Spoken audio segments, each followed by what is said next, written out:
Saya teringat hari pertama saya duduk di bangku akademi. Kami ditanya oleh seorang jenderal bintang 4 penuh yang namanya sangat dihormati serta ditakuti di era dia berkuasa saat itu. Dia bertanya, apa tugas intelijen? Yang hadir di ruangan itu terdiam semua. Dan beliau jalan keliling-keliling dan tepat di depan meja saya dia stop dan menggebrak meja saya. Apa tugas intelijen, Mardigu? Saya dengan setengah gemetar berkata, First line of defense, garda terdepan sebuah pertahanan negara. Kelas mendadak hening dan menegang karena dia bergeming dan wajah kerasnya memerah. Bukan, katanya melotot kepada saya. Saya diam saja, namun hati kecil saya tetap bertahan pada pemahaman saya. Tugas intelijen adalah garda pertahanan yang terdepan. Kalau diibaratkan kita punya rumah di pinggir hutan, maka kita wajib punya anjing penjaga. Lalu satpam atau penjaga rumah. Anjing penjaga tadi, penginderaan harus tajam. Mungkin kalau anjing dia diibaratkan anjing herder, galak, tajam, bengis, penginderaannya tajam, matanya bisa melihat dalam gelap dan cerdas, sehingga bisa mengantisipasi pencuri atau penjahat yang akan merampok kekayaan rumah kita.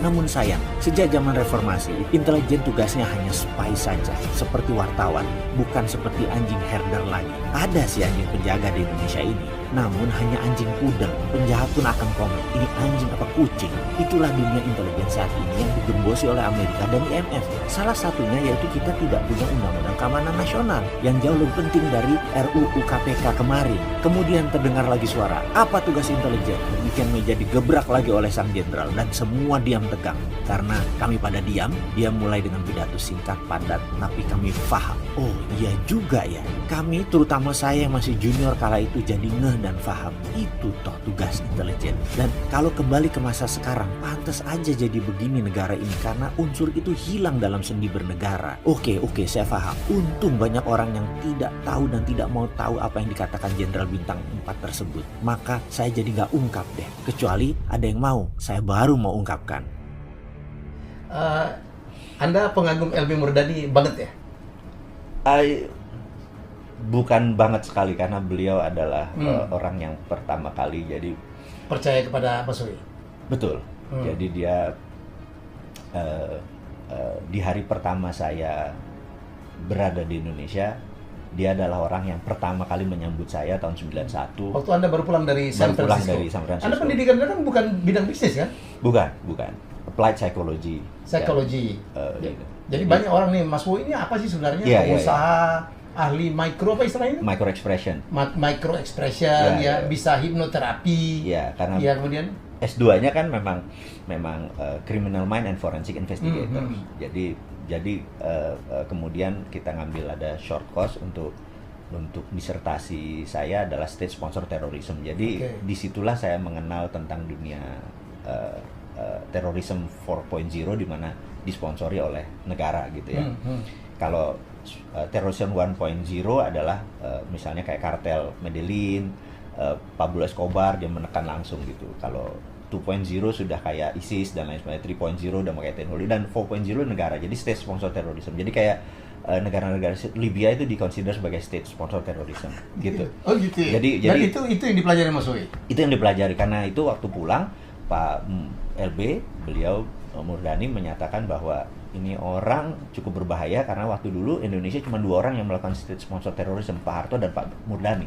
Jadi dia mengawasi saya, istilahnya. Dan saya waktu itu kan tidak bisa, ya karena itu kedekatan kita sama dunia shadow yang saya bilang itu karena beliaulah yang mengajari langsung. Dan hari pertama saya ingat ditanya karena ya apa tugas intelijen, gitu. Saya bilang di akademi kita bilang bahwa intelijen adalah first line of defense. Jadi first line of defense ini pertahanan garda terdepan dari sebuah pertahanan itu adalah intelijen.